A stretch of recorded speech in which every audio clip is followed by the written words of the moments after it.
নমস্কার বন্ধুরা, বিশ্বাস ও ভক্তি চ্যানেলে আপনাদের সকলকে স্বাগত জানাই। বন্ধুরা, আজকে পর্বে বলবো তুলসী গাছে জল দেওয়ার দুটি সহজ মন্ত্র। একটি সংস্কৃত মন্ত্র এবং অন্যটি বাংলা মন্ত্র।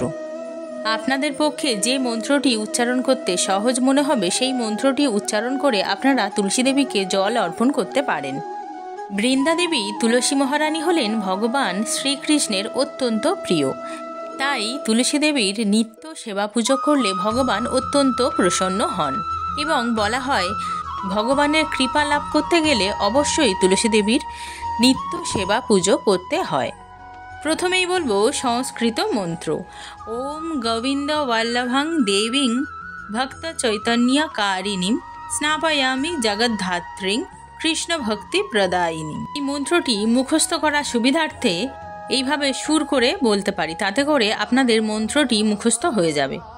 ওম গোবিন্দ বল্লভং দেবীং ভক্ত চৈতন্যকারিণীম স্নাপয়ামি জগদ্ধাত্রীং কৃষ্ণ ভক্তি প্রদায়িনীম। বাংলা মন্ত্র। তুলসী তুলসী নারায়ণ, তুমি তুলসী বৃন্দাবন, তোমার শিরে ঢালি জল, অন্তিমকালে দিও স্থল। বন্ধুরা, ভিডিওটি এখানেই শেষ করছি। ভগবান শ্রীকৃষ্ণের কৃপা পেতে অবশ্যই কমেন্টে রাধে রাধে লিখতে ভুলবেন না। আমার ভিডিওটা যদি আপনাদের ভালো লেগে থাকে তাহলে একটি লাইক করবেন, শেয়ার করবেন এবং এরকম নতুন নতুন ভিডিও পেতে আমার চ্যানেলটি সাবস্ক্রাইব করে আমার পাশে থাকবেন। আমার ভিডিওটি সম্পূর্ণ দেখার জন্য আপনাদের সকলকে অসংখ্য ধন্যবাদ।